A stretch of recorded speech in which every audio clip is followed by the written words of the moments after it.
reconnaissance. Parce qu'il y a des gens qui ne sont plus. Il y a des gens qui sont morts. Il y a des gens qui ne parlent plus. Il y a des gens qui ont été frappés par la paralysie. Il y a de ceux qui ont connu la AVC. Il y a eu plusieurs choses dans des vies, dans des familles. Mais Dieu nous a gardés. Est-ce qu'on peut lui dire merci pour écouter la parole? Prions le Seigneur. Disons merci à Dieu. Merci Seigneur pour la vie. Merci pour le souffle de vie. Merci pour la santé. Merci pour toutes choses. Nous ne méritons pas, Seigneur, d'être en ces lieux. Nous ne méritons pas, Seigneur, de te servir. Nous ne te servons que selon ta grâce que tu nous accordes. Tout est grâce, Seigneur. Nous ne sommes que, Seigneur, des instruments que tu as choisis pour éclater ta grâce, ta gloire, ta puissance. Seigneur, merci pour la bonté. Merci pour ton amour envers nous, Jésus. Merci, Jésus. Alléluia, Jésus. Merci pour tout, Jésus. Merci pour tes actes d'amour. Merci pour ton amour exprimé à la croix. Merci, Jésus, pour ton œuvre, Jésus. Jésus, Jésus, nous avons besoin de toi, Jésus.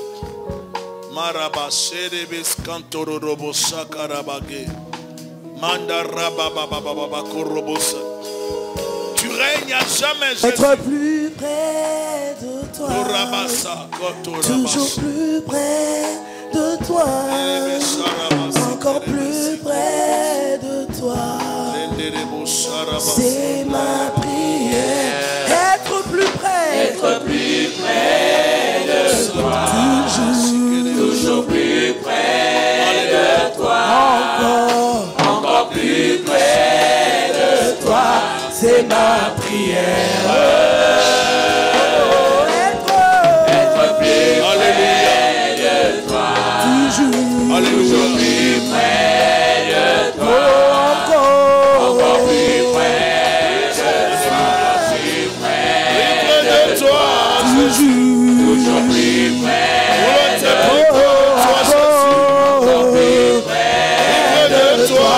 C'est ma prière.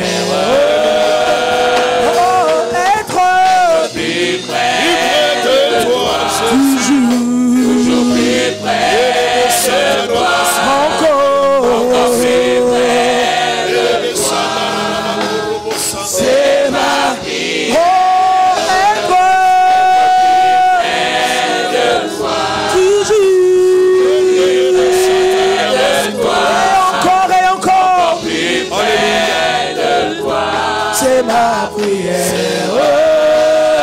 être plus près de toi, toujours plus près de toi, encore plus près de toi, c'est ma prière.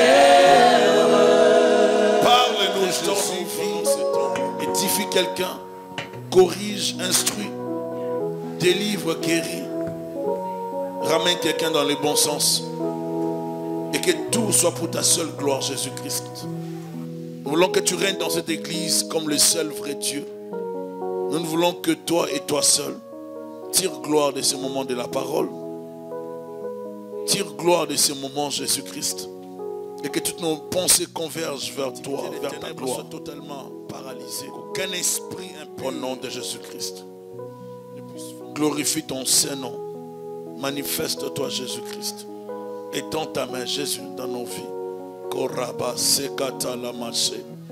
Manda koyaba zika la laba sheke lebosa. Lupra kale merokoto yaba shik leboska. Lebrekete rebe shibrokoto romozikete. Mamboko rebe zika rababa rebosa. Alléluia. Monde rebo sheke rebo satarabaka. Que ta gloire tombe sur nous, que ta puissance soit libérée. Père, que tu nous fasses du bien, que le Saint-Esprit soit à l'aise de nous communiquer, Seigneur, la parole, la vie. Oh, alléluia. Réunis comme des amoureux de Jésus. Réunis comme des amoureux de Jésus. Nous sommes là pour toi, Jésus. Tu nous as sauvés, Jésus. Tu nous as rachetés. Tu nous as fait tellement du bien, tellement du bien. Merci Jésus. Merci mon Dieu. Merci. Alléluia. Oh Rabassa. Kerebo Satana Rabaka. Marababababa, Sekerebosa. Fier de ta voix comme Dieu, Blororobosa. Fier de toi, Jésus. Nous t'aimons. Alléluia. Tu mérites d'être Dieu. Tu mérites ta place d'honneur. Tu mérites de régner, Jésus. Nous sommes des amoureux de ta personne. Nous t'aimons. Tu nous as convaincus, Jésus. Tu nous as convaincus, tu nous as gagnés. À ta cause. Jusqu'à la mort, je te servirai. Lebre saraba serebosa. Jésus, alléluia. Sarama yerebosa. Erebosi karama yerebosa. Jésus, alléluia. Sarama yekorobosa. Nous t'aimons, Jésus, nous t'aimons, nous t'aimons. Erebosi kandala masike. Plus près de toi, Saramaye Rebosere. Plus près de toi, Jésus. Nous voulons demeurer plus près de toi, Jésus. Alléluia. Attaché à ta personne, de Rebosakaraba. Attaché à ta personne, Jésus. Nous voulons vivre comme tes disciples, Rabayokata. Jésus, plus près de toi. C'est Katorobosa. Alléluia. Alléluia, Jésus. Oh, c'est Pekaramayasa. Alléluia. Marabasa. Alléluia. Bererebosa Kataramasi. Nous te disons merci. Dépose dans nos cœurs la parole. Dépose dans nos cœurs la vie.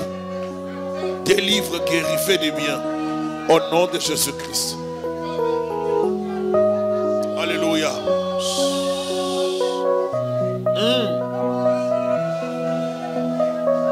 Alléluia.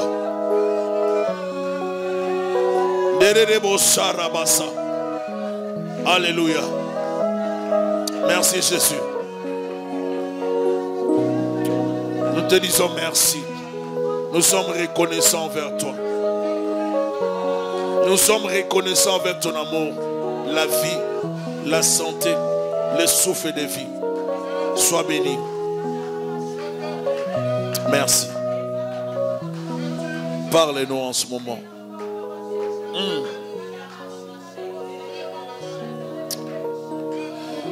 Nous disons tous, merci Seigneur Jésus-Christ.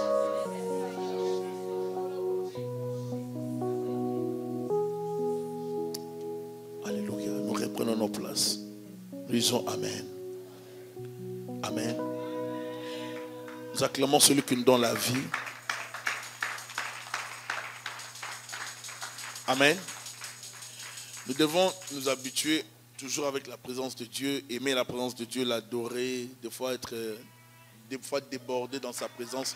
Ça fait tellement du bien et je ne me lasse pas de dire à Dieu combien je l'aime, combien j'ai été convaincu de son amour, combien je suis amoureux de Jésus-Christ, combien je le servirai jusqu'à la mort. Amen. Nous ne le servons pas pour un petit moment, nous le servons parce que nous sommes décidés, nous nous engageons à sa suite, à sa cause. Notre thème d'aujourd'hui, un homme d'honneur. Luc 17, verset 11. Luc 17, verset 11 à 19.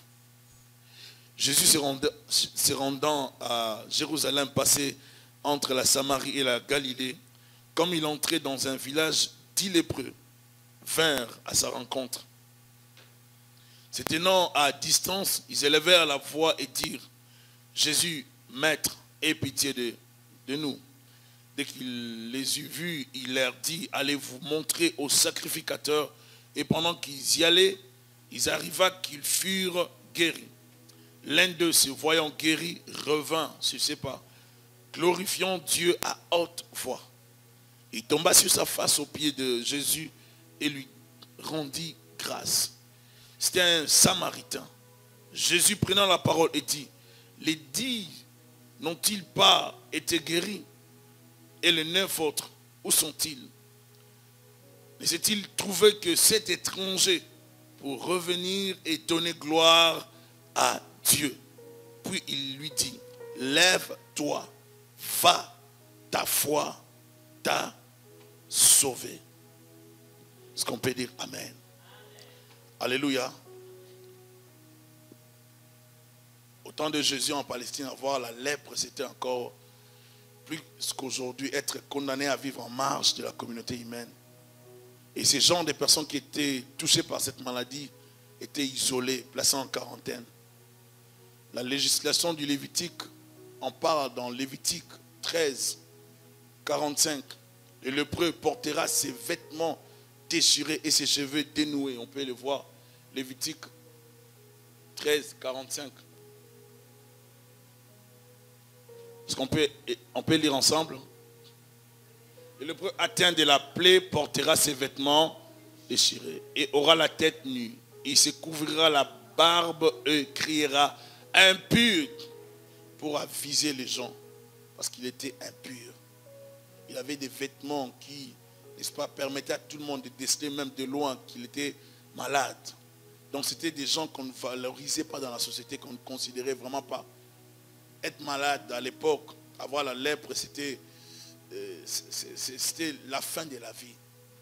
C'était la souffrance, c'était l'humiliation, c'était le rejet, la séparation d'avec sa famille. Et tu ne pouvais plus entrer en contact avec les membres de ta famille. Personne ne pouvait te visiter. Je me rappelle lorsque j'étais encore au pays, en Afrique, au Congo, et un jour, on est passé avec notre chauffeur, on est passé vers, je ne sais pas, on appelait ça maison civile du président de l'époque. Et c'est vers là qu'on m'a montré qu'il y avait l'endroit, n'est-ce pas, pour les lépreux. On m'a dit c'est ici qu'il y a les lépreux.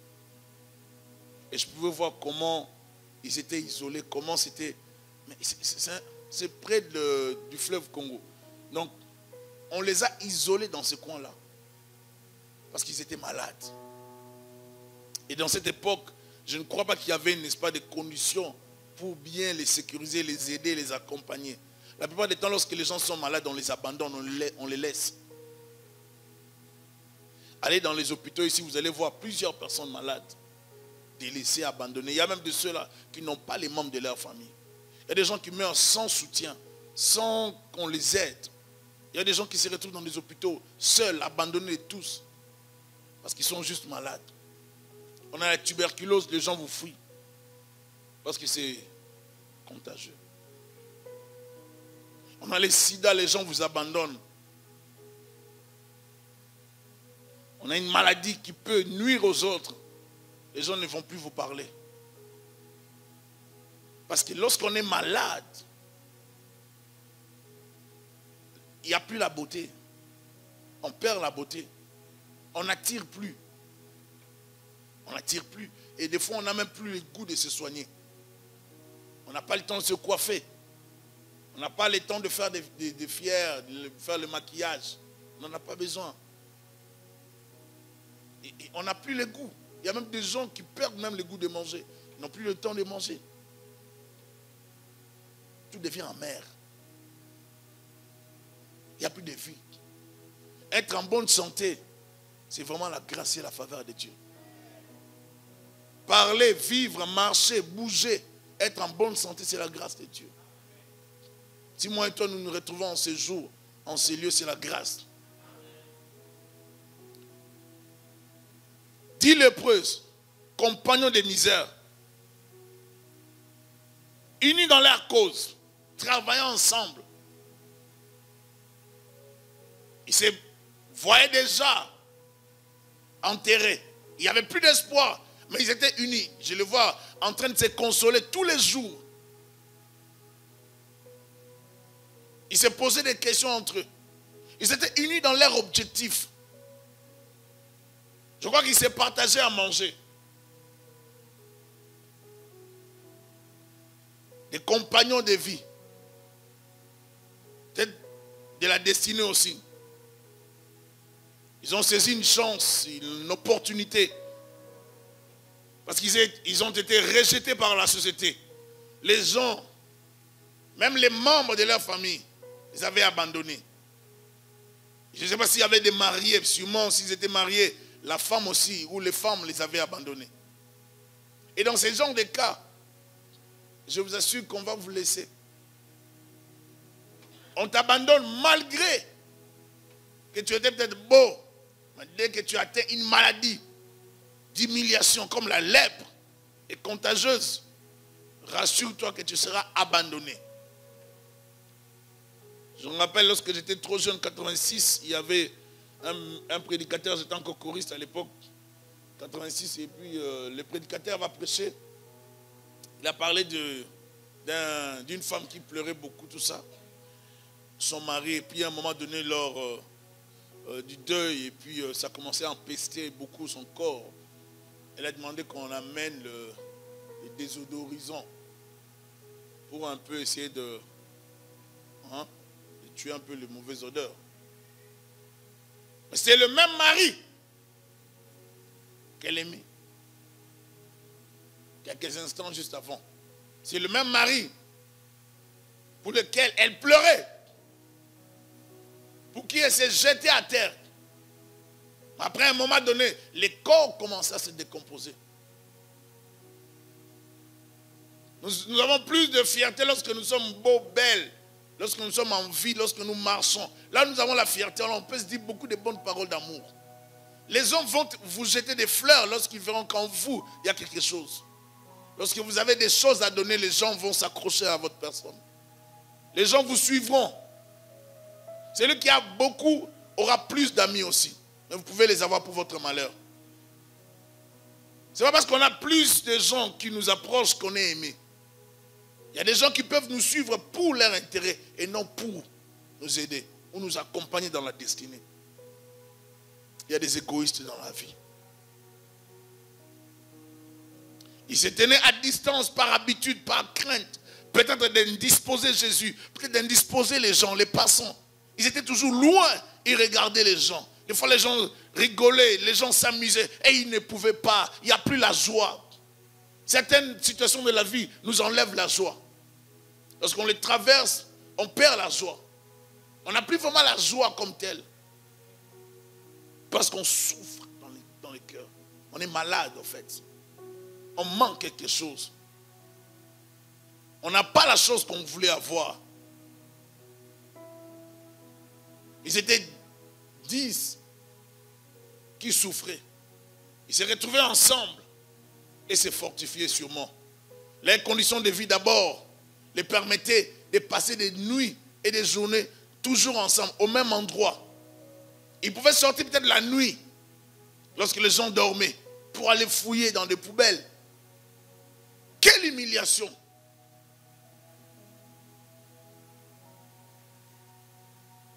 La lèpre a fait des marginaux, nécessairement à l'écart de la vie sociale, sans possibilité de travail.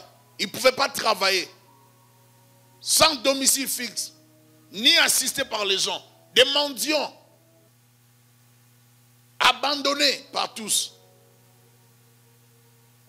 unis pour la même maladie. Mais il n'y avait pas une structure sociétale qui les permettait, n'est-ce pas, d'être soutenus, secourus. On les mettait seulement en quarantaine. Dans cette époque où il n'y avait pas de l'aide sociale comme aujourd'hui, vous pouvez imaginer ce que ces gens ont enduré. Des fois, nous nous plaignons des choses que nous traversons dans notre saison, dans notre période, dans notre époque, alors qu'il y a des gens qui ont vécu pire que ça. Nous nous plaignons beaucoup, mais nous avons aussi beaucoup. Nous nous plaignons beaucoup, mais nous avons beaucoup. Des fois, vous allez voir quelqu'un qui se plaint, mais dans les comptes, il a beaucoup d'argent, mais il se plaint pour rien. Tandis qu'il y a des gens qui ont beaucoup de projets, mais qui manquent seulement le fonds. Aucun projet. Et de l'autre côté, vous avez des gens qui ont les fonds. Chaque année, il a l'argent de côté. Mais il n'a aucun projet. Aucun. Zéro. Il a l'argent. Mais si vous descendez dans un pays de tiers-monde, vous allez voir quelqu'un qui se met peut-être sous un arbre, avec pas mal de projets. La tête saturée de projets. Et si vous posez la question, vous allez trouver des projets de $1000. Moi, si j'ai seulement $1000, je vais travailler ça. Certaines situations de pauvreté, de souffrance permettent aux gens de mûrir et de développer d'autres choses. Et des fois, lorsqu'on mange bien, on oublie les réalités de la vie. On oublie qu'il y a des gens qui souffrent, qui manquent. Celui qui n'a pas fait des projets, celui qui ne réfléchit plus. Il perd son bon sens parce qu'il a. Comme un frère me disait lorsqu'on était en Afrique, je ne peux pas oublier. Thierry, vraiment, mon cher. J'ai dit quoi? Les jours que Dieu permettra qu'on soit vraiment dans ces pays-là. Ah, Thierry. On a du lait comme ça. Mon cher, les jeunes là, on va gêner terriblement. On va commencer à gêner parce qu'on prendra du lait. On sait qu'il y a du lait, même si ça brûle, il y a du lait. Je ne peux pas oublier ça. On était en jeûne, affamé, fatigué. Des fois, on gênait, mais tu ne sais pas qu'est-ce que tu mangeras après. Ce n'est pas parce que tu voulais. Tu ne sais pas qu'est-ce que tu vas manger. Tu jeûnes, oui, tu sais que tu commences un temps de jeûne. Comme ça ne vient pas, tu prolonges quand même les jeûnes. Certains moments de souffrance enseignent. C'est pour ça que Dieu, des fois, récupère plusieurs personnes. Et Dieu récupère certaines personnes. Même plus tard, dans leur âge avancé, Dieu les récupère pour les faire entrer un peu dans le désert. Afin de leur apprendre des choses. Dieu nous récupère des fois. Même il t'avait donné des occasions de réussir dans la vie. Tu as fait des choses. À un moment donné, tu ne lui as pas donné la gloire. Il te récupère. Il te fait entrer dans le désert. Comme ça, tu apprendras dans le désert. Parce que dans le désert, on apprend toujours. Si tu ne sors pas du désert sans connaissance, c'est que tu mérites la mort dans le désert. La terre doit souffrir. Quelqu'un ne m'a pas bien compris. Hein? Dans le désert, tu dois apprendre pour entrer dans Canaan. Le désert, c'est l'école. Et la plupart du temps, nous apprenons dans la souffrance que dans la joie. Non, dans la souffrance, on apprend rapidement. Mais lorsqu'on mange bien, on n'apprend pas. Est-ce que vous savez ça? Lorsque tu manges bien, tu manges bien. Lorsque tu manges bien, tout le temps, le petit déjeuner, la table, il y a des petits déjeuners, comme je le dis souvent, il y a des gens qui savent préparer le petit déjeuner. Hein. Lorsque vous voyez, vous dites, waouh, c'est juste le petit déjeuner. Et si ce n'est que ça, le petit déjeuner, alors après vous allez encore manger. Alors qu'il y a des gens qui n'ont pas cette occasion. Il y a des gens qui n'ont pas cette occasion, qui ne déjeunent pas le matin, qui ne savent même pas s'ils vont manger à midi. Donc tout est une question de grâce et pour ne pas dire chance. Tout est une question d'intervention de Dieu. Donc ils sont en train de prier dans la journée pour voir si Dieu ferait une grâce. Que quelqu'un passe même par chez eux pour laisser ne serait-ce que $5. Lorsqu'on a à manger, on ne sait pas dire merci à Dieu. Lorsqu'on voit des choses, on les néglige. Des fois, nous avons des enfants. Oh, moi, je ne vais pas manger ça. Je prends les céréales. Parce qu'ils savent qu'il y en a. Moi, je dis à mes enfants, ne vous habituez pas comme ça. Du reste, je leur dis, il n'y a plus de céréales que vous mangez avant. C'est fini. Je vous impose ça. Alors, regardez, vous n'arrivez pas à dire amen. Vous n'arrivez pas à dire amen parce que vous voulez habituer les enfants à choisir à tout moment. Parce que le jour qu'il n'y en aura pas, il faut que les enfants apprennent dans la maison. Des fois, vous achetez 3-4 sortes de céréales. Ils ne veulent pas de ça. Ils choisissent quelque chose qui n'est pas là. Donc, tu dois sortir pour aller dans le maxi, supermarché, aller acheter. Parce que les princes veulent ça. Alors, je dis, c'est fini. Vous mangez ce qu'on vous donne. Et contentez-vous de manger ça. Oh non, moi, je n'aime pas. Je dis, tu vas commencer à aimer ça. Parce que c'est bon. Et je vous assure que c'est comme ça que ça fonctionne maintenant. Non, je les ai corrigés. J'ai dit, vous prenez le pain maintenant, vous prenez le pain. Si vous ne voulez pas ces céréales-là, pas ça, il n'y a pas autre chose. Je suis désolé. Je suis désolé. Parce que, en choisissant, ils ont commencé à exagérer. Maintenant, chacun veut son céréale. Non, tu vas te retrouver, celui-là a son céréale, l'autre. Mais non. À un moment donné, on se calme un peu, on remet un peu les choses à la place. Alléluia. Et puis des fois, vous leur donnez. avait dit, il laisse. Non, je ne voulais pas manger, papa. Bon, se manger plus tellement un peu. Et non, petit. Jésus avait dit qu'on ramasse la manne. Il ne faut pas jouer avec les choses de Dieu. Quand Jésus a dit, ramassez même les pains là. Les miettes qui tombent, ramassez tout. Pas de gaspillage avec ces dons que Dieu nous donne. Nous ne travaillons pas dans l'esprit de gaspillage. Nous respectons la bénédiction de Dieu. Quand tu mangeras, n'oublie pas l'Éternel. Garde-toi d'oublier l'Éternel. C'est pour ça que même les miettes là, il faut... Des gens qui préparent beaucoup de choses qui jettent. Bon, on n'a pas aimé ça. On n'a pas aimé ça. Mais pense seulement, ou bien prends les billets, voyage rapidement, que je t'envoie dans un pays, demande-moi où.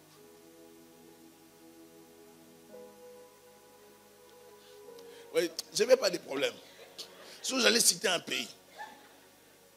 Mais je t'envoie dans un pays où les gens n'ont peut-être pas mangé, dans un coin où les gens n'ont pas mangé. Imagine un coin où les gens n'ont pas mangé. Que je t'envoie seulement rapidement là-bas, que tu atterrisses. Tu es habitué à manger le matin et à midi. Oh, le souper, moi, vous savez, le souper. Toutes ces choses, les termes que tu as là, c'est bon. Souper, collation et trucs. Mais tu n'as pas la possibilité. Je disais à mes enfants, c'est un milieu, hein, il n'y a pas des choses là que vous voyez là. Il ne faut pas blaguer. Il ne faut pas dire, oh non, vous savez, ils ont grandi ici, il ne faut pas leur dire ça. Hein. Ils n'ont pas besoin de ça. Non, je leur dis ça.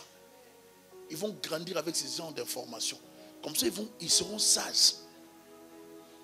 Ah, bien aimé.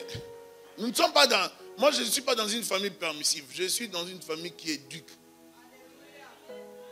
Alléluia. Nous sommes des éducateurs. Nous ne sommes pas des gens qui permettent aux enfants. Tu veux t'amuser? Oh, bon, vas-y, je te donne l'argent pour aller t'amuser. Non. Il n'y a pas d'argent pour s'amuser. Comme ça dans les péchés. Tout est contrôlé. Alléluia. Parce que la société dans laquelle nous travaillons, nous vivons, détruit les vies. Détruit les enfants. Et nous ne pouvons pas vivre dans la négligence. En effet, d'après la loi, il revenait aux prêtres d'abord plutôt de faire les constats officiels de la guérison, puis d'offrir divers sacrifices à la charge de l'homme guéri et à la mesure de ses possibilités financières. Les prêtres constataient la maladie selon la loi de Moïse et déclaraient les malades officiellement lépreux. Ils avaient aussi la responsabilité de remettre les personnes guéries dans la vie de tous les jours, dans la société. Car c'est par eux que les malades étaient rassurés pour certifier la guérison. Et ici, le Seigneur Jésus-Christ mettra leur foi dans une preuve de loyauté, dans un test d'honnêteté et du respect de sa parole, ou d'honneur personnel de tout homme. Dieu a voulu, à travers Jésus-Christ, tester ces gens. Je vais vous faire du bien sans dire quoi que ce soit. Allez vous présenter auprès des sacrificateurs. Chemin faisant, ils ont constaté la guérison. Sans leur dire, revenez vers moi. Il n'a pas dit ça. Lorsque Dieu veut nous faire du bien, des fois il intervient sans attendre, sans dire quelque chose. Il fait seulement du bien et il nous regarde, il nous observe. Un test de confiance qui disait, si je vous purifie de la maladie, allez-vous me donner la gloire et l'honneur qui me sont dus. Dieu testait leur honnêteté. Il testait leur cœur. Allez-vous faire demi-tour pour me dire merci et m'adorer.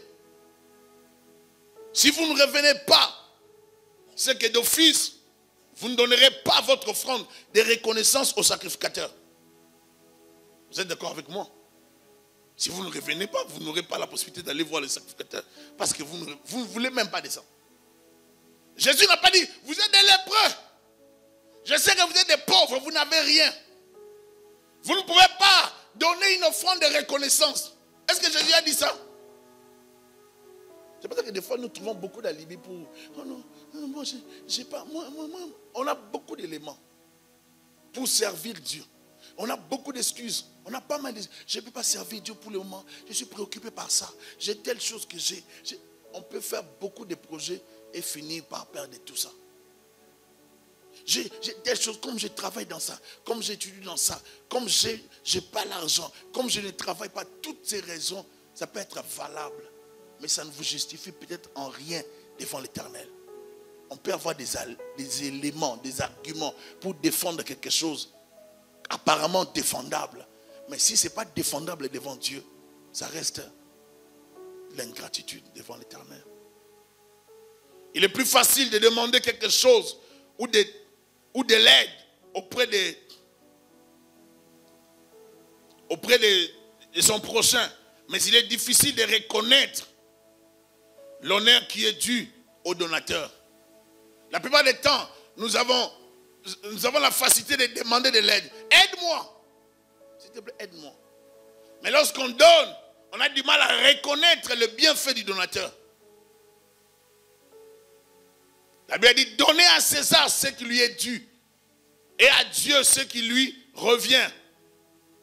Il faut savoir donner à Dieu ce qui est à Dieu et à César ce qui est à...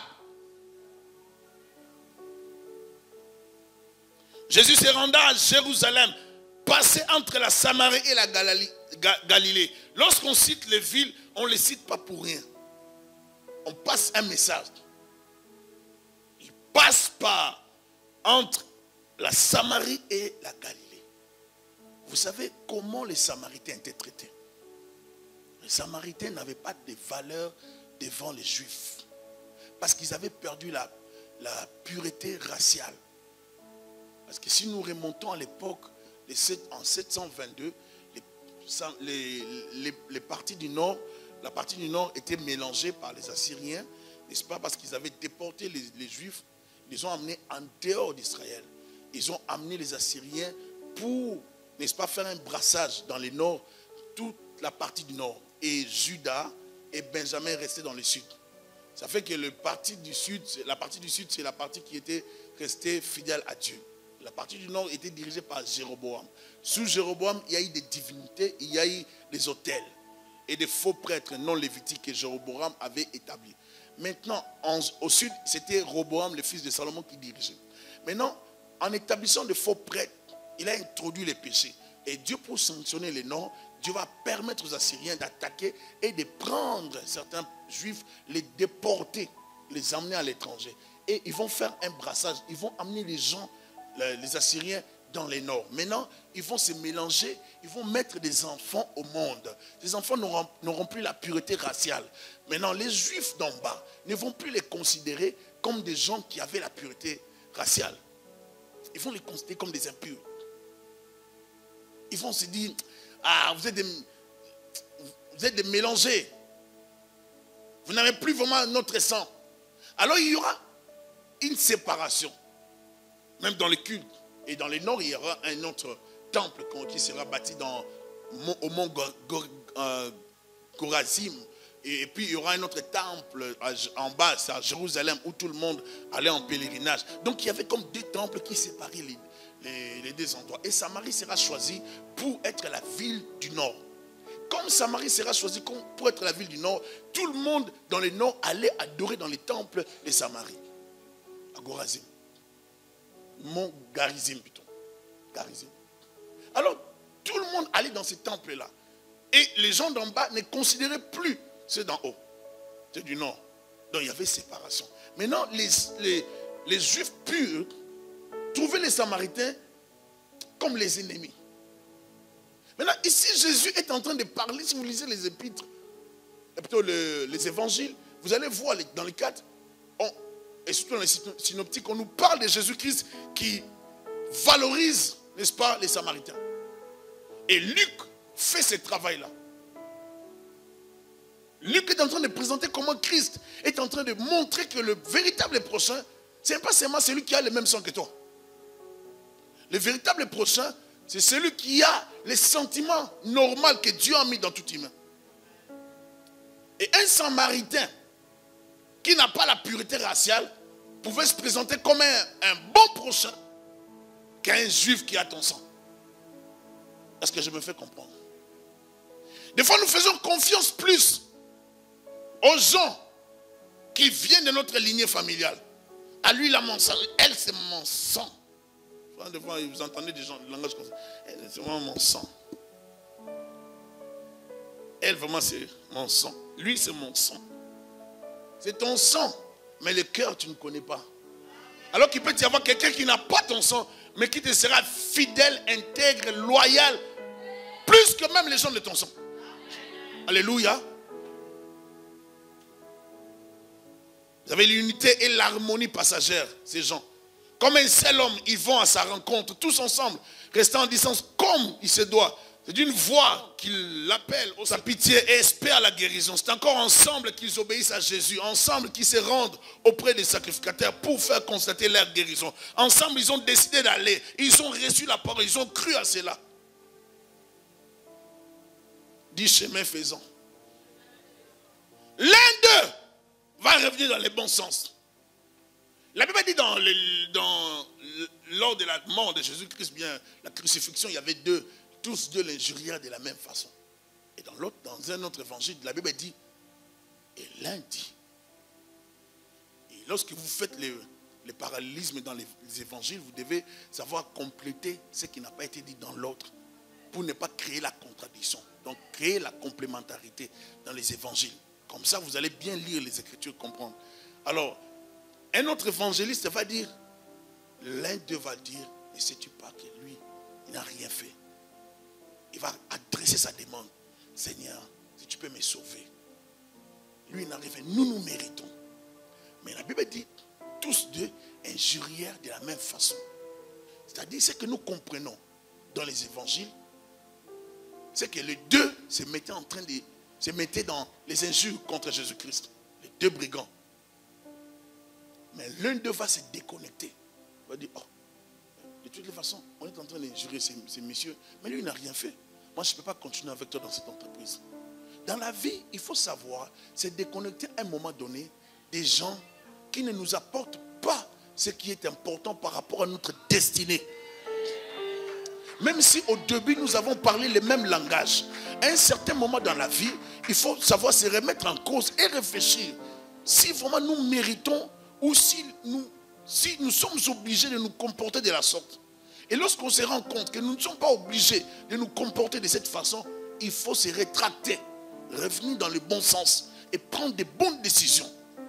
Ne prends pas de décisions par rapport à la masse. Ne décide pas par rapport aux autres. Ne décide pas par rapport au mouvement. Oh non, tout le monde a décidé de faire ça. Moi aussi je vais faire ça. Ne fais pas des choses parce que les gens les font. Ne danse pas comme tout le monde. Est-ce que je parle à quelqu'un? Ne fonctionne pas comme tout le monde. Sois particulier. Alléluia. Dieu n'est pas forcément avec la majorité. Tout le monde peut parler un langage contre quelqu'un. Mais si toi dans ton cœur, tu sens que ses frères, cette sœur n'a pas fait la chose, ou que l'Esprit de Dieu t'oblige à ne pas parler comme ça, ne parle pas comme tout le monde. Tu n'es pas obligé d'entrer dans des disputes ou bien dans des colportages ou dans des calomnies des gens. Tu n'es pas obligé de parler le même langage que tout le monde.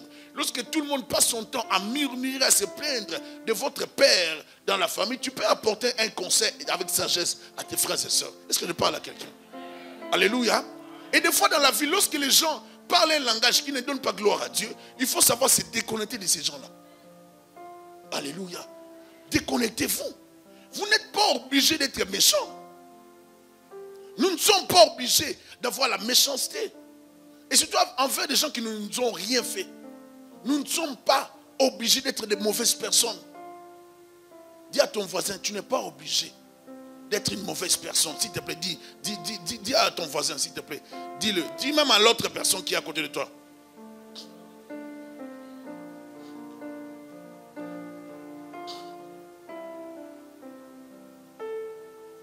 Vous avez une même adresse, une même démarche, une même attente, une même demande, une même obéissance et finalement une même guérison. Une belle histoire.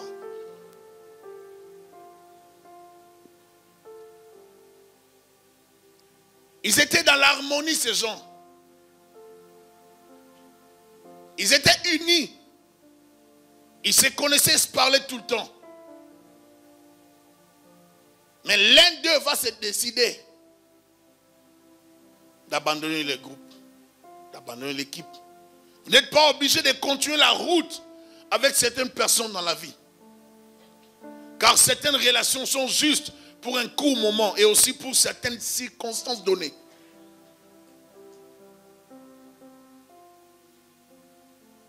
Jésus leur demande d'aller se faire constater. Jésus leur demande de croire, même si pendant que Jésus a parlé, ils n'étaient pas guéris.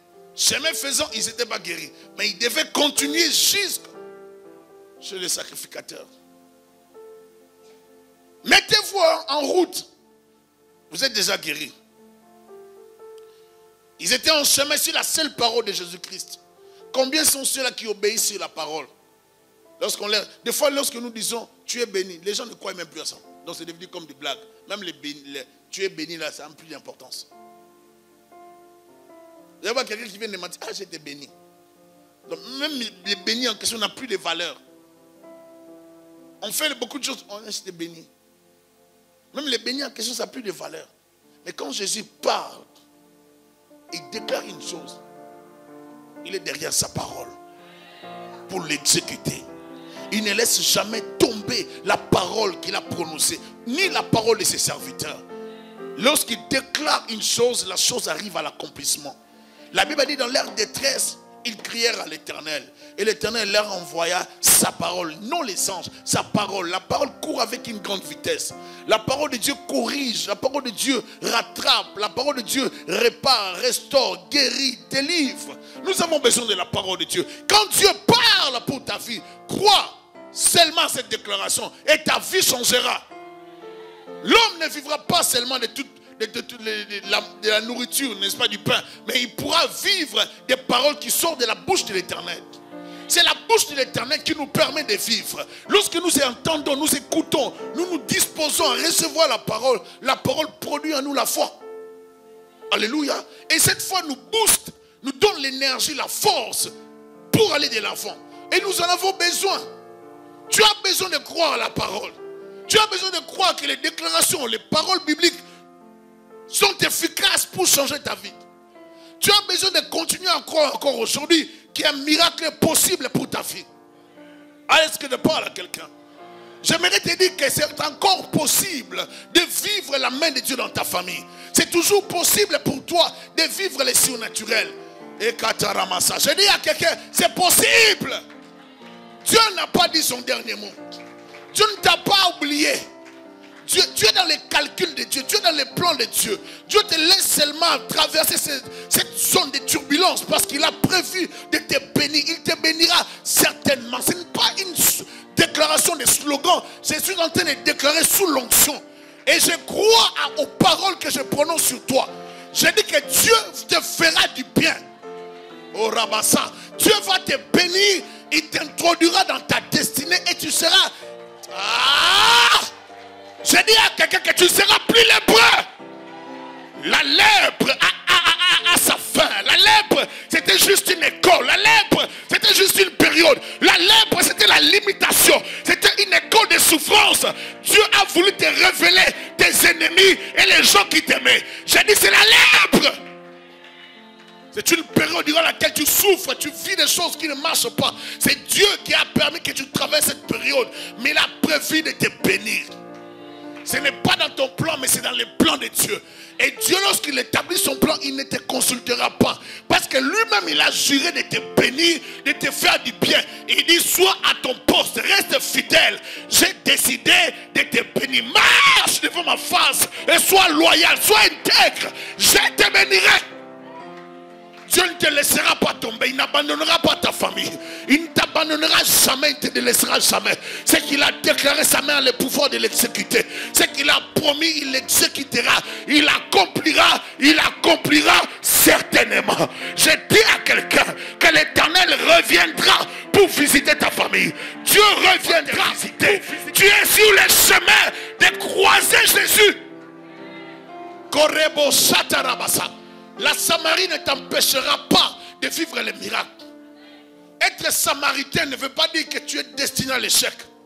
Être issu d'une famille pauvre, une famille qui n'a pas d'argent, qui n'est pas connu, le nom et inconnu ne veut pas dire que tu vas échouer. Le nom de ta famille ne peut pas constituer des limites par rapport à ta destinée. Tu m'as pas bien compris. La taille de ta famille ne peut pas t'empêcher de réaliser des grands projets dans ce monde. La taille de tes parents ne veut pas dire qu'ils sont Seigneur, ne veut pas dire qu'ils sont des blocages par rapport à ta destinée. Les noms que tu portes, même si c'est on a du mal à le prononcer. Lorsqu'on prononce ton nom, tout le monde se sent un peu embarrassé. Mais ça ne veut pas dire que ton nom que tu portes, qui sonne mal, est un symbole de malédiction. C'est un lépreux. Ton nom c'est Makenga, comme ça veut dire souffrance. Je te dis que Dieu va te bénir malgré le nom de Makenga. Tu auras la possibilité de payer et de changer ce nom-là.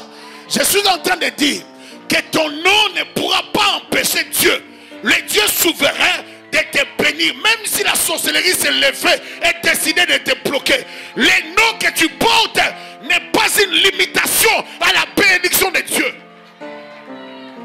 Ton nom n'empêchera pas Dieu d'être Dieu dans ta vie. Que rien ne t'arrête à croire aux miracles surnaturels de Dieu, aux possibilités illimitées de notre Dieu capable de faire des choses au-delà de ce que nous demandons, au-delà de ce que nous pensons. Tu penses à quelque chose, Dieu va te bénir au-delà. Tu demandes quelque chose, Dieu fera plus que ce que tu demandes. Dieu est décidé à te bénir. Dieu veut te faire du bien. Tu ne seras plus lépreux. Je dis à quelqu'un que tu ne seras plus lépreux. Non, Dieu ne te laissera plus comme ça. Tu ne peux pas croiser l'homme de Galilée et rester le même. Impossible. Un homme m'a dit, je n'ai jamais vu un homme qui passe près de la croix. Quelque chose s'est passé dans son cœur.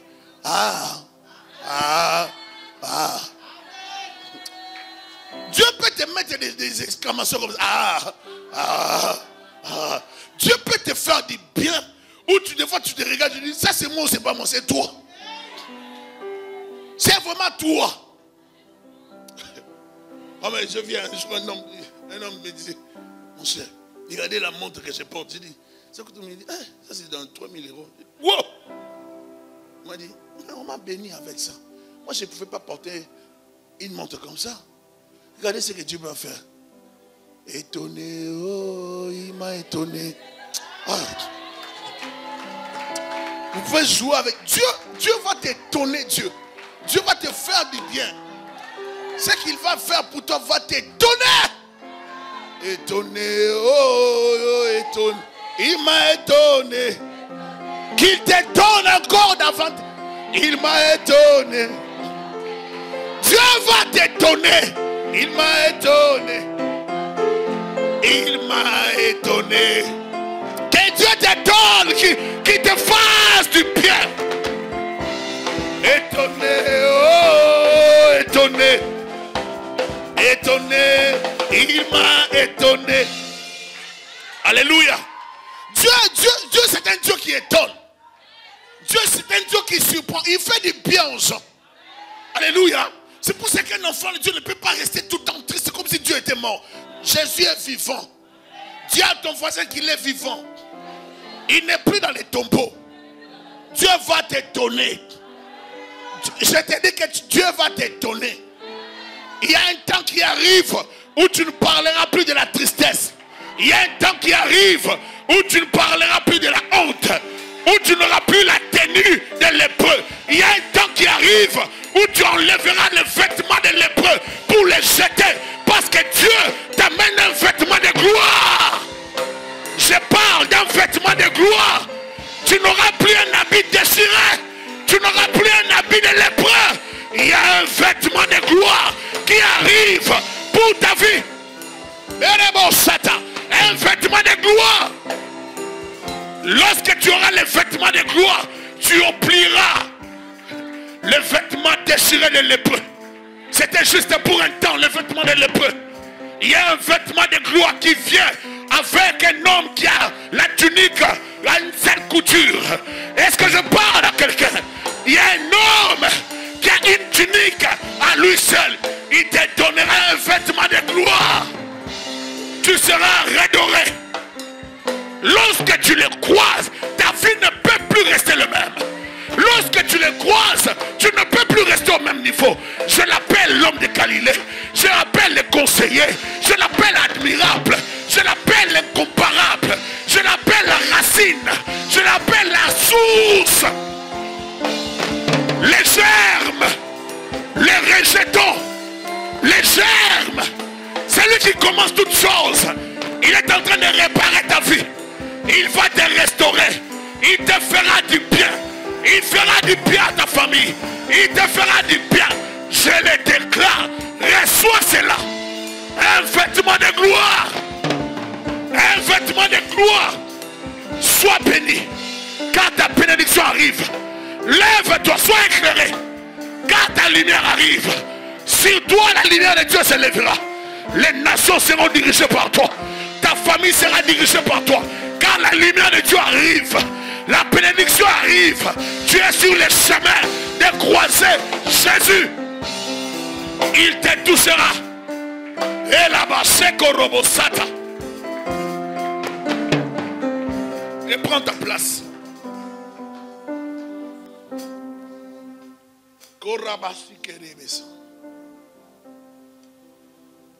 Le Samaritain est revenu oubliant tout. Il est revenu fou de joie. Et ce ne sont pas de remercier le Seigneur. Il a pris conscience de l'amour de Jésus-Christ. Proskounen, il s'est agenouillé devant Jésus-Christ pour lui donner l'adoration. Pour dire merci Jésus. Si moi je peux être comme ça, c'est toi. J'aime notre Dieu. Certaines conditions nous obligent de porter certains vêtements. Mais quand Jésus entre en scène, ah non, laisse. Dès que Jésus entre en scène, des bâtiments, tu oublies les vêtements que tu avais. Tu prends ça, tu jettes. Parce que tu auras d'autres vêtements. Les vêtements des lépreux, tu n'auras plus ça. Les vêtements des bâtiments, des aveugles, tu n'auras plus ça. Parce qu'il y a un vêtement qui arrive sur toi. Même si tu ne les désires pas, tu ne vas pas les porter comme ça. Ça va tomber sur toi. C'est prêt à porter, c'est pour ta taille.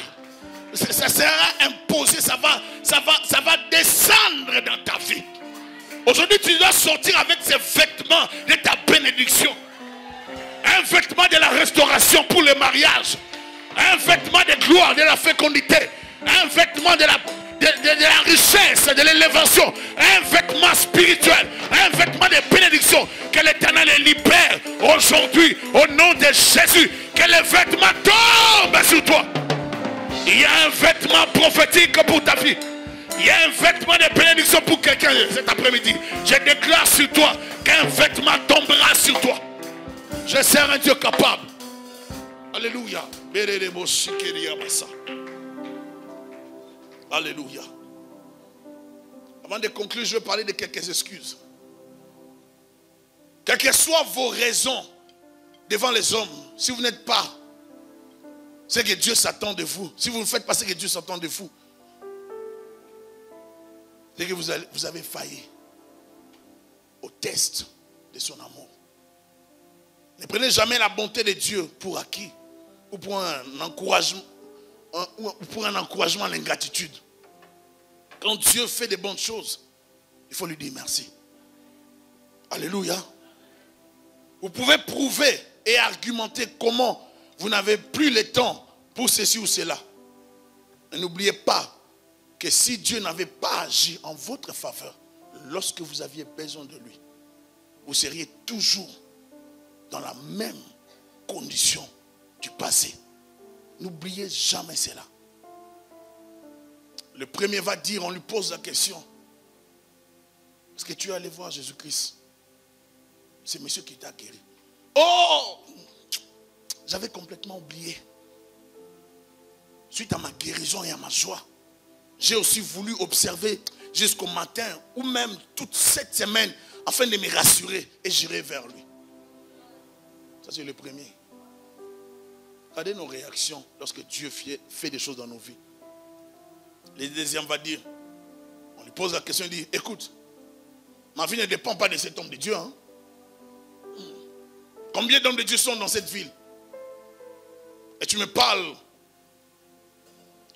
que de lui, comme si je lui devais quelque chose. Un ingrat. Un autre va dire, oh, écoute, j'étais débordé. Mon désir de revoir ma famille, j'étais débordé par mon désir de revoir ma famille et ma maison. Je voulais revoir ma femme. Est-ce qu'elle t'a visité pendant que tu étais là-bas?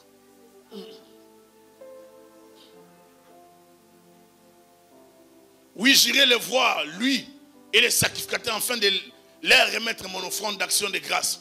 Tu me connais. Je suis un homme de parole.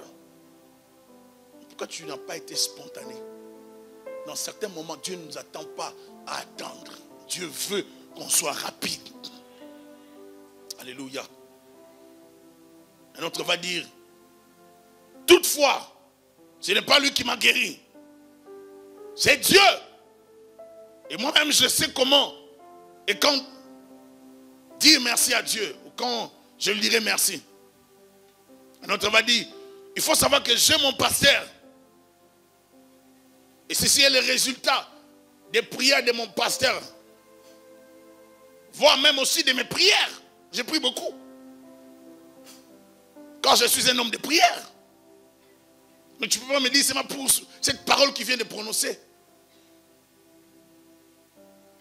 La plupart des temps, lorsque Dieu fait des choses pour nous, au lieu de donner gloire à Dieu, et même des fois, d'honorer les serviteurs par lesquels Dieu a agi, on refuse. On a prié pour une femme camerounaise, où, à l'époque avec le pasteur Ézéchiel, les fidèles. Elle ne mettait pas au monde, elle avait fait plusieurs années. Et ces jours-là, le Seigneur nous avait parlé de faire un temps de prière. À l'époque, on était encore ensemble.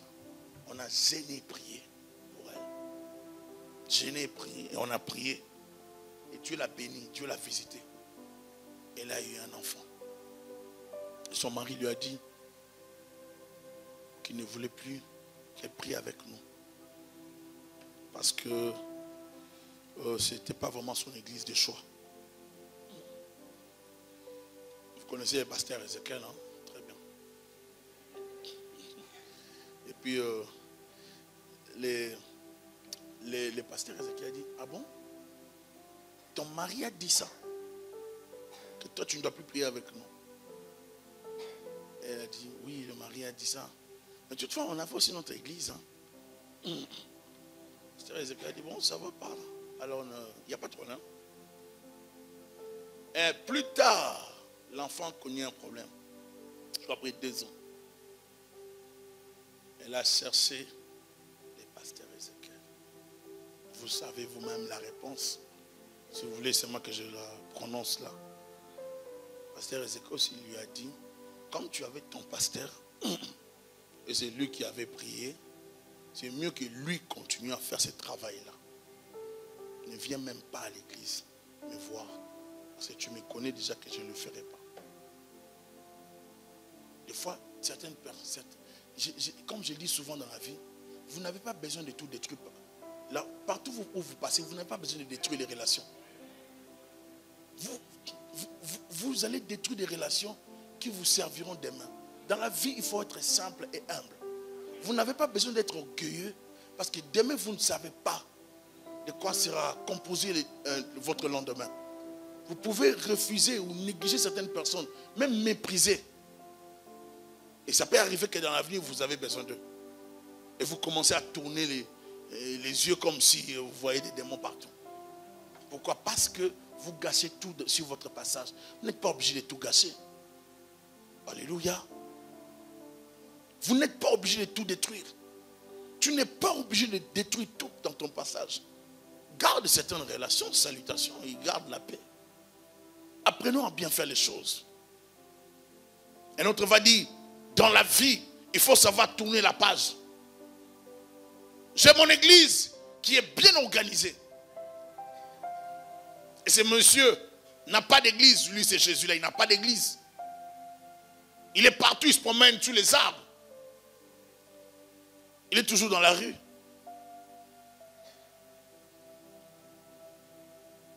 Il fait juste ce geste pour dire, laisse-moi avec cette histoire. Un autre va dire, tu sais, je suis allé vers lui juste pour ma délivrance. Mais j'ai aussi appris qu'il est l'ami des publicains et des gens de mauvaise vie. Oh, mais tu viens d'être guéri par lui. Ça, c'est l'attitude que nous avons. Que nous, les humains, nous développons. Jésus, des fois, nous fait des tests. Et vous pensez que l'histoire des lépreux ne nous enseigne rien? Si Christ a demandé les 9 autres, vous pensez qu'il ne demande pas notre attitude lorsqu'il nous fait du bien? Un autre va dire, dès que j'aurai le temps, j'irai les voir. Car j'avais des dossiers et des choses à finir. Mais c'est juste la maladie qui m'avait un peu bloqué. Maintenant, je dois rattraper parce que je devais introduire des dossiers, j'avais des démarches à faire. Toutefois, comme il se promène beaucoup, je finirai par les croiser. Parce que c'était connu qu'il faisait beaucoup les pieds, Jésus. Il ramassait toute la poussière de Jérusalem en se promenant. C'est son point fort en fait. Un autre va dire, tu sais que j'ai appris des choses sur lui. Et moi, m'afficher avec cet homme risque de dégrader mon image. Est-ce que tu sais qu'il n'est pas universitaire comme nous? Lorsqu'on cherche Dieu, lorsqu'on a besoin d'abord, dès qu'on a la chose, on change souvent de langage.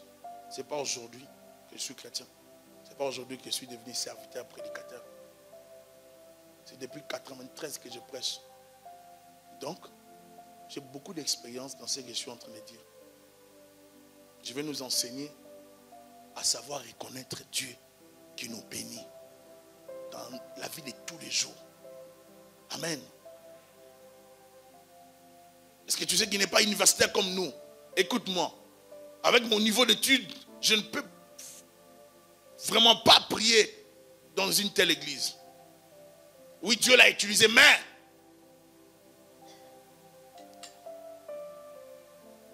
laisse tomber. Mais il y a un homme d'honneur. Alléluia. Il y a un homme d'honneur.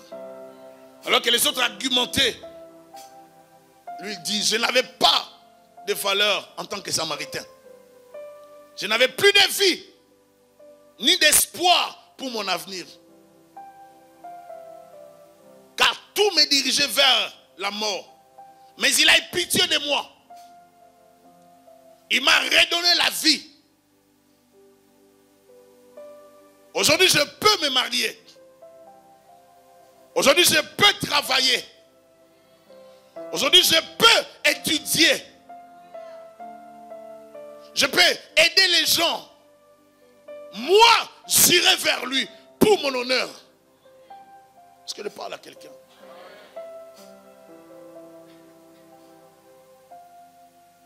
Ma fiancée m'avait abandonné peut-être. La société m'avait rejeté et oublié. Mais lui, il m'a aidé. Pas lui. J'irai le voir. Pour mon honneur, j'irai le voir. Même sans argent, j'irai le voir. Même sans offrande, j'irai le voir pour l'adorer. Lui dire merci. Car il est merveilleux. Lui dire merci. Car il est admirable. Et Jésus va écouter la réponse de verset 17 plutôt. Verset 16. Il tomba sur la face. Est-ce qu'on peut lire nous tous ensemble? 16.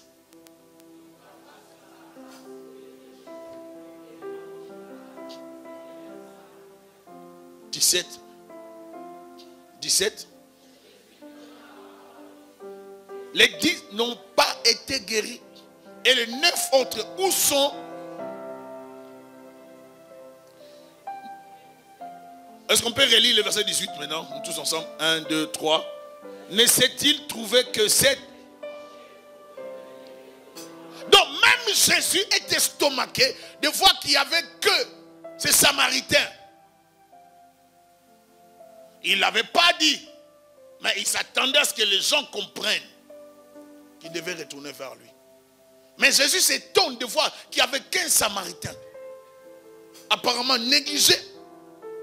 Mais lui seul a décidé de manifester la loyauté.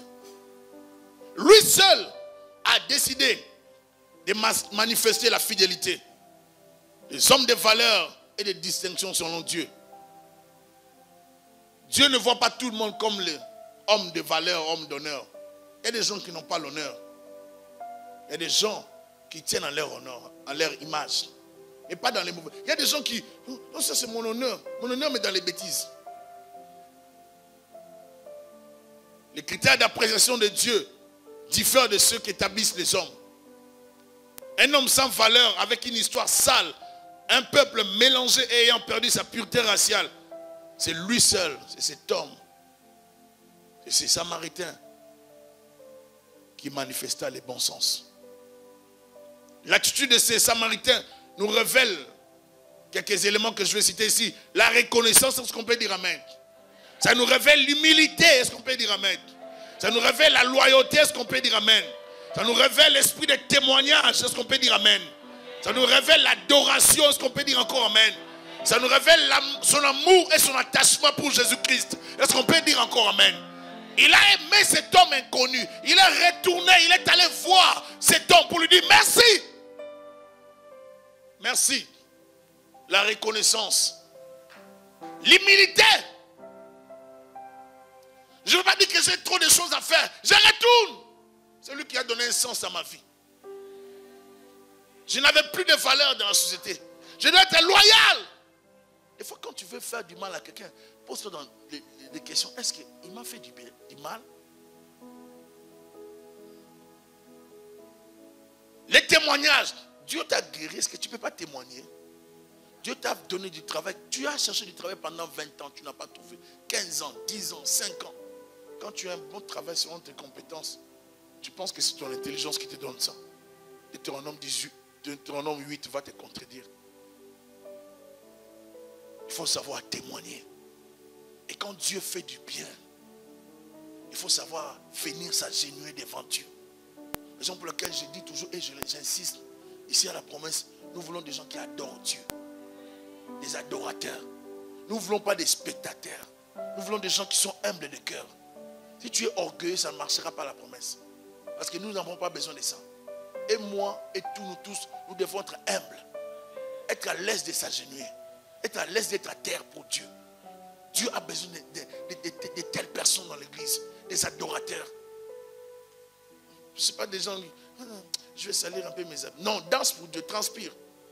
Vous savez les maquillages que vous achetez, vous, surtout vous les sœurs, même si ça va abîmer un peu le maquillage, Dieu te donnera toute la force, l'argent, d'aller toujours acheter les maquillages. Les magasins sont nombreux ici à Montréal. Vous voyez? Donc vous aurez toujours la possibilité d'aller acheter votre maquillage. Ne tenez pas trop sur le maquillage. Je vais transpire. Transpire des fois pour Dieu. Danse pour Dieu. Adore Dieu. Va à genoux. Si ça, de toute façon, les tapis quand même propre. Donc, adore Dieu. Va à terre. Donne-lui la première place dans ta vie. Un homme d'honneur est celui qui sait s'arrêter et sortir de la foule. C'est séparer de ses amis. Dieu n'est pas toujours avec la majorité. Un homme d'honneur, c'est celui qui sait prendre des décisions réfléchies, qui reflètent un bon sens. Il n'oublie jamais son bienfaiteur. Il sait qu'il méritait, qu'il ne méritait pas telle ou telle autre chose. Et ce qui lui est arrivé, ce n'est que la grâce. Où sont les hommes d'honneur dans la société d'aujourd'hui, même dans l'église? Des hommes qui respectent leurs paroles, leur engagement, leurs promesses, qui respectent la reconnaissance suite aux bienfaits des autres dans leur vie, ainsi de suite. Où sont les hommes d'honneur? Tu promets à une femme que tu vas l'épouser, après tu changes comme ça pour rien. Tu changes, tu joues avec les sentiments de quelqu'un, tu changes. Vous jouez avec les vies des gens. Tu promets à un homme que tu seras son épouse, vous commencez les fiançailles, mais toi tu te méconduis, c'est normal. Tu n'as pas d'honneur, tu n'as pas de fierté, tu ne respectes rien. Les gens ne respectent plus leurs paroles. Il n'y a plus des hommes d'honneur. Où vous recevez même des serviteurs de Dieu qui n'ont pas le respect de leurs paroles. Ils vous disent autre chose, mais dans les secrets, ils font autre chose. Il n'y a pas d'honneur. J'ai dit à un homme de Dieu un jour, j'ai dit, regarde ce que tu as fait. Tu t'es comporté vraiment comme un petit serviteur de Dieu. Tu n'avais pas besoin de faire ce que tu as fait. Vas-y, il n'y a pas de problème. Il ne faut pas venir dans l'église. tu donnes un langage, et puis tu commences à torpiller les pasteurs en bas. Ça ne sert à rien. Et je lui ai dit directement, écoutez, moi je suis calme, je suis bon. Mais si je vais te parler, je vais te parler en face. Je suis poli, posé, mais je te parlerai. Parce que un bon chrétien, c'était quelqu'un qui est honnête. Si tu dis A, que ton A reste A. Si tu changes, tu n'es pas une bonne personne. Est-ce que je parle à quelqu'un? Nous devons être des hommes d'honneur. Tu ne peux pas dire A. Tu dis des choses à ta femme, alors qu'à l'extérieur, tu fais autre chose. Tu dis des choses à ton mari, alors qu'à l'extérieur, tu fais autre chose. Où est ton honneur? Quand tu adores à l'église, tu adores bien, mais à l'extérieur. Quelle est ta conduite? Où est ton honneur? Pourquoi tu n'as pas honte de salir le nom de Dieu? Pourquoi on ne se gêne pas de faire du mal aux autres? Pourquoi on ne se gêne pas d'être ingrat dans la société, dans la vie? Pourquoi on n'a pas du mal dans les cœurs? Quand on fait des mauvaises choses,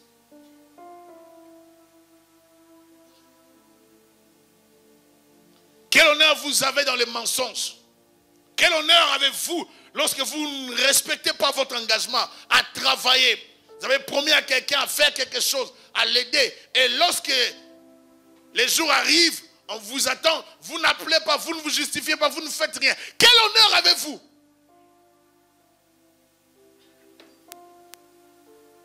Vous avez promis de balayer, de faire un travail à l'église, vous ne le faites pas et vous n'appelez pas, vous ne vous justifiez pas. Vous êtes à l'aise. Quel honneur. Vous avez promis à votre sœur de garder ses enfants parce qu'elle devait sortir pour aller dans une fête. Et quand vous changez de décision, vous ne l'informez pas. Vous vous éclipsez tout bonnement et vous parlez en langue rakandoya. C'est pas ça qui fait de vous servante ou serviteur de l'Éternel.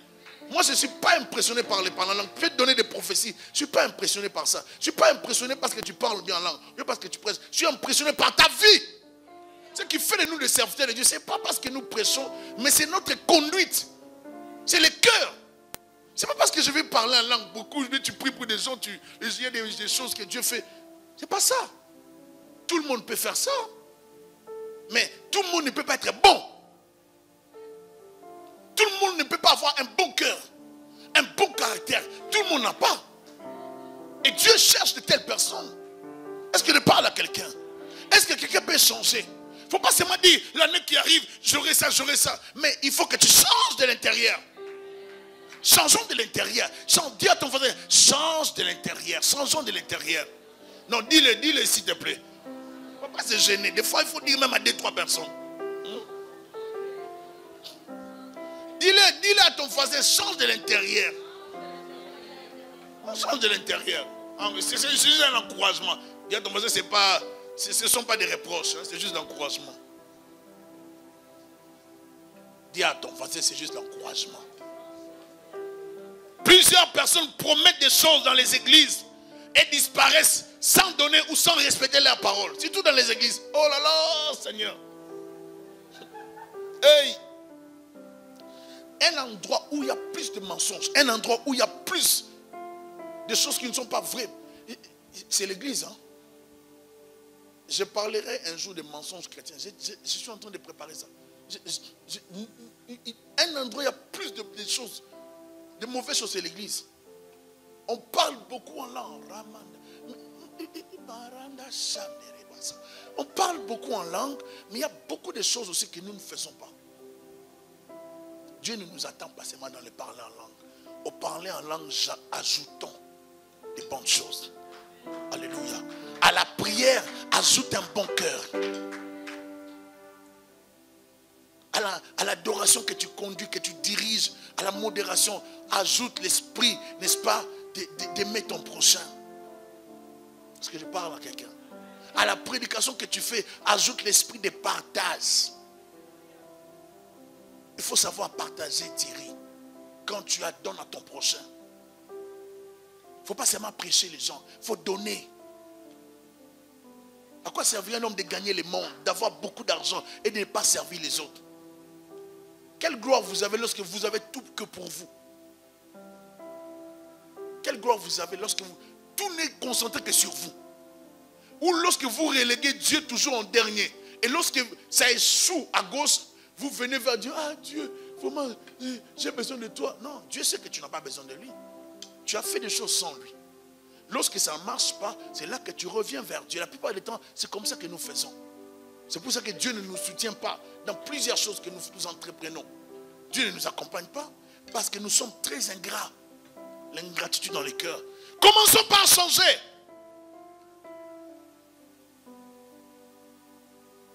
On a promis des choses et on ne les fait pas. On a promis d'encadrer des enfants à l'église. On a du mal à accomplir cela. Lorsqu'on vous demande, oh non, je suis débordé, mais on verra ça prochainement. Oh, je suis débordé. Comme c'est l'église, vous savez, dans l'église, tout le monde est capricieux. Il ne faut pas trop insister parce que la personne va vous dire, je ne viendrai plus à l'église, je ne viendrai plus dans votre église parce que vous insistez trop, parce que vous me demandez d'encadrer les enfants alors que je ne veux pas, ou que j'avais promis, mais maintenant je ne peux pas. C'est l'église. On ne respecte pas ce qu'on promet. Et lorsqu'on ne le respecte pas, on est très à l'aise parce que c'est l'église. Tout est permis à l'église. L'endroit où il faut s'amuser, la plupart du temps, c'est l'église. Des fois, ça fait mal d'être pasteur. Je disais à quelqu'un, si les pasteurs, ce n'est pas celui qui se tient devant, qui prêche avec costume. Je disais à ces gens, j'ai dit, tu vois, il y a un jeune qui était avec nous, qu'on encadrait, qui est devenu pasteur. Il avait commencé l'église. Il a commencé l'église, il vient de fermer cette église. Il vient de fermer l'église, il a repris avec son ancienne église en fait. Elle demandait pardon à son pasteur où il était. Mais dans son église où il était, il faisait beaucoup de gros dos parce qu'il parlait en langue, parce qu'il avait quelques phrases. Lorsqu'il mettait sur internet, les gens mettaient j'aime. Vous pouvez avoir 800 j'aime, ça ne veut rien dire. Vous pouvez même avoir 1 million. Ce n'est pas ça qui garantit votre accès au ciel. Si vous n'êtes pas un bon chrétien, dès l'intérieur, c'est zéro. Je dis que c'est zéro. Tout doit être de l'intérieur. On doit changer de l'intérieur. Est-ce que je parle à quelqu'un? Vous avez promis d'encadrer les enfants, aider quelqu'un qui vous a promis à qui vous avez promis de soutenir. Mais lorsque le temps arrive, vous changez. Vous laissez tomber à quelques heures. Alors que tu avais promis à ta soeur de l'assister pour son mariage. Je vais t'aider à organiser le mariage. Tu as promis. Lorsque tu l'appelles, tu sais qu'elle est dans le stress. Des fois, il y a des gens qui font des choses sans cœur. Tu sais que la personne qui se marie est dans le stress. Parce que la plupart du temps, les gens qui se marient pensent que tout c'est vraiment là. Et des fois, ils font beaucoup de dépenses. Des fois, inutiles. Des fois, la bouffe va rester là. On fait beaucoup de dépenses. On veut que la salle soit comme de l'or. On va faire tout ce qu'il faut comme dépense. Et à la fin, la vie va redevenir normale. Peut-être il va dépenser l'argent qu'il pouvait utiliser pour acheter la voiture, mais il va tout dépenser juste pour une soirée. Mais toi maintenant tu lui causes un problème à quelques heures de sa fête. Tu dis non, je pourrais plus t'aider pour ça. Trouve quelqu'un d'autre s'il te plaît. Merci. Bye. Méchanceté. Méchanceté. Ça c'est la jalousie. Attends les livres, voici la jalousie. Ça c'est la méchanceté. Des fois, il faut calculer avant de dire non aux gens. Lorsque tu as fait une promesse à quelqu'un, accomplis ta promesse. Respectons nos paroles. Est-ce que je parle à quelqu'un? Maintenant, pendant que je suis dans la conclusion, ne me dis pas que parce que je suis pressé. Laisse-moi le temps de te finir cette parole pour que ça te pénètre bien et pour que tu changes. Dis à quelqu'un pour que tu changes. Ça va t'aider. Alléluia. Il faut avoir du cœur. Il faut avoir un cœur. Il faut avoir un cœur d'amour pour son prochain. Quand j'ai promis à David de l'aider dans telle démarche, et lorsque David a besoin de moi, je commence à m'éclipser. Oh David, je te rappelle tout de suite dans 15 minutes. Depuis que je t'avais promis de te rappeler dans 15 minutes, un mois déjà. Et lorsque je te crois, je ne sais plus te regarder en face. Quel honneur tu as de te comporter comme ça? Il n'y a pas d'honneur. Il y a des gens qui n'ont, comme un homme de Dieu disait, il y a des gens qui ont pris la honte ils ont donné à d'autres. D'autres se gênent à leur place. C'est-à-dire, ils n'ont plus la honte. La honte, c'est ce qui fait qu'une personne soit gênée et ils n'ont plus ça. C'est-à-dire, lui, la honte, il a donné ça aux gens. Il ne faut pas être comme ça. Des choses qui gênent, ça doit te gêner. Alléluia. Tu dois être gêné quand tu fais de mauvaises choses. Tu ne peux pas être, je ne peux pas dormir quand je sais que j'ai fait du mal à quelqu'un. Quand je sais que je devais faire telle chose et je ne l'ai pas fait. Je suis mal à l'aise. Je vais donner un exemple. Quel honneur vous avez? Vous êtes au Canada. Quel honneur vous avez? Vous êtes à l'étranger. Où il y a l'argent, vous travaillez. On vous appelle de l'Afrique. Prenons cet exemple. Ou de l'Haïti, dans un pays de tiers-monde. On vous demande $100. Vous donnez toute une liste de choses que vous payez ici. Quel honneur vous avez? Est-ce que la personne qui vous demande a besoin de ça? Non, non. Dites-moi, est-ce que vous avez de l'honneur dans ça? Vous avez promis $50 à quelqu'un. Vous avez l'argent. Vous allez dépenser ça pour juste les amusements des enfants. Mais envoyez l'argent. Des fois, juste ces $100 va vous ouvrir des portes. Il faut avoir un cœur. Vous pensez que Dieu va vous bénir seulement parce que vous mettez trop les genoux à terre. La Bible dit ceci. Tes aumônes ont parlé. Parlons des corneilles. Les aumônes, les dons, les oblations, les offrandes des corneilles ont parlé. Il faut savoir aider les autres. Alléluia. Tu vas gaspiller beaucoup d'argent. Oh, les cadeaux, les jouets, les cadeaux. Mais est-ce que tu as envoyé à la personne qui t'a mis au monde, qui se retrouve dans un pays de tiers-monde, quelque chose pour que la personne aussi puisse manger? Et là, si vous posez des questions, vous allez voir, oh, bon, pour ma mère, bon, elle n'a pas besoin d'argent, c'est $50, hein, elle va s'acheter quelque chose. Mais pour tes dépenses d'ici, dépenses inutiles, $850, $997, point 4. Là, on dépense ça pour rien. On est à l'aise. Bon, vous savez, les cinémas, les enfants devaient aller au cinéma. Après les cinémas, ils devaient s'amuser. Donc, ça m'a coûté dans les $70 comme ça. Pour les enfants. Quel honneur avez-vous lorsque vous prenez une enveloppe dans l'église et vous la remettez vide? Quel honneur? Quel honneur avez-vous lorsque vous promettez de donner et vous ne donnez pas? Ou des fois, vous quittez cette église sans tenir compte de votre promesse, engagement. Je disais à quelqu'un, tu vois, vous amusez-toi avec les choses de Dieu. Tu as fait la promesse dans telle église, tu quittes là-bas, tu n'as pas donné ta promesse, tu pars, tu t'amuses, tu pars. Vous vous amusez. Moi, ça me fait rire. En faisant ça, tu penses que tu es béni. Je ne veux pas te dire ce que tu as, mais ce que tu as, c'est ce que Dieu va décider. Mais je sais que tu n'as pas la bénédiction. Est-ce que je parle à quelqu'un? Comme une personne commençait à chercher des erreurs. Hein? Vous savez, il y a des gens, lorsqu'ils promettent, ils commencent à chercher des erreurs pour sortir. Parce qu'ils se rendent compte après, lorsque les démons reviennent et l'envoûtement revient, que je ne devais pas prendre cet engagement. Ça, c'est la tromperie satanique. Lorsqu'on prend un engagement sacré, même dans l'église, sous l'onction, il faut savoir répondre à cet engagement sous l'onction rapidement. Mais lorsque vous attendez, vous donnez du temps pour réfléchir, vous aurez du mal à donner ça. Vous trouverez plusieurs raisons valables d'après vous pour justifier vos actes. Mais devant Dieu, ça ne va rien dire. Il n'y a plus des hommes d'honneur dans ce monde. Un homme d'honneur se posera cette question. Comment rendrai-je à l'Éternel tous ces bienfaits? Psaume 116. Ça, c'est un homme d'honneur. Un homme d'honneur, c'est quelqu'un qui doit se poser ce genre de questions. Est-ce qu'il y a des hommes d'honneur dans cette salle? Nous devons nous repentir. Psaume 116. Est-ce que tu peux nous mettre ça? J'aimerais que nous puissions lire. C'est ça notre conclusion. Psaume 116. Tout le monde va lire. 1, 2, 3. Et puis c'est ça la conclusion. J'aime l'Éternel car il entend ma voix, mes supplications. Et je l'invoquerai toute ma vie. Et les angoisses du sépulcre m'avaient saisi. j'étais en proie à la détresse et à la douleur. Qui t'a sauvé? Mais je... Dieu est juste, notre Dieu est plein de...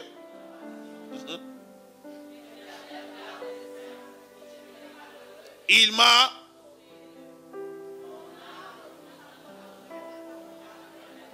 T'as fait du... Oui, tu as délivré mon âme de la mort. Mes yeux de larmes. Mes pieds... Reste là. Oui, tu as délivré mon âme de la mort. Mes pieds, mes yeux de larmes. Mes pieds de la... Que de délivrance. Je marcherai sur la terre. J'avais confiance lorsque je disais, je suis bien.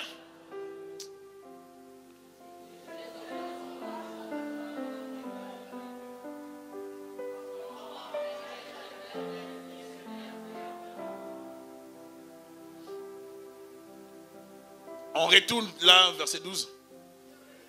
Comment rendrai-je à l'Éternel tous ses bienfaits envers... Il se pose la question. Maintenant, sa réponse c'est quoi?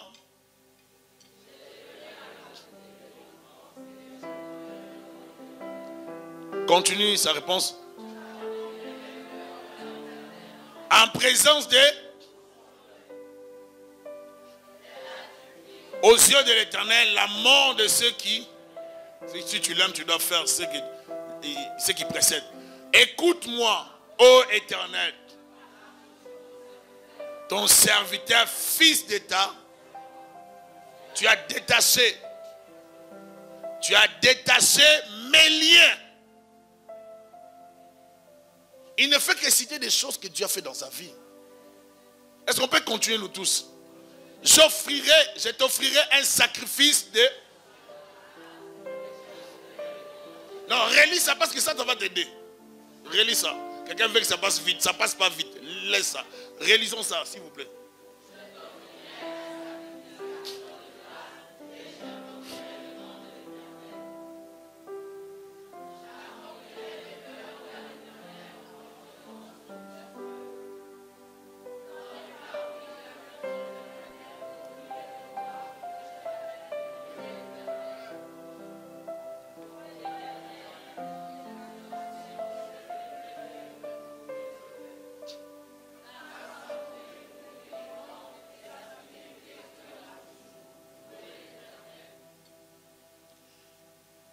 Louez l'Éternel car il est bon, car sa miséricorde. Alléluia. Est-ce qu'on peut s'arrêter là? Est-ce qu'on peut acclamer les Seigneurs? Est-ce qu'on peut bien acclamer celui qui nous donne la vie, la santé, l'être et les mouvements? Il nous a permis de vivre. Regarde comment tu l'acclames. Regarde comment tu l'acclames. Donne-lui la place qui lui est due. Donne-lui l'honneur qu'il mérite. Alléluia.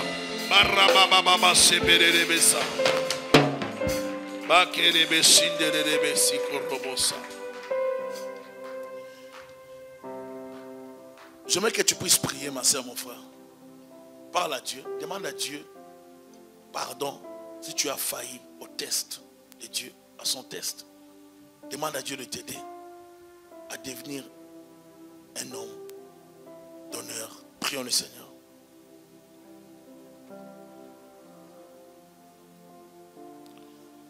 Je vais entendre des voix qui s'élèvent vers Dieu. Des gens qui prient. Prions par rapport à ça, s'il vous plaît.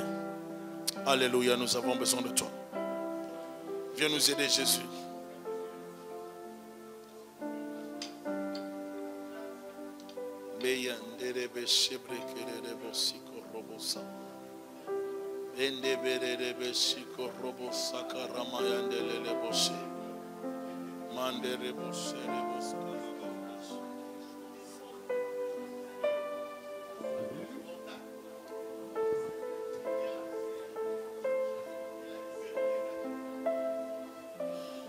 Merci Seigneur pour ta grâce. Merci pour ton amour envers nous. Merci pour ta bonté dans nos vies. Nous te disons merci pour tout, Jésus. Alléluia.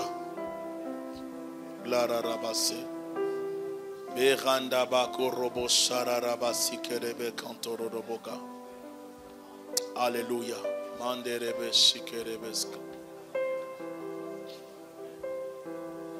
Quelqu'un dit gloire au Seigneur. Dis gloire au Seigneur. Seigneur Jésus, donne-moi un bon cœur. Change ma vie. Manifeste-toi dans ma vie. Manifeste-toi dans ma destinée. J'ai besoin de toi. Au nom de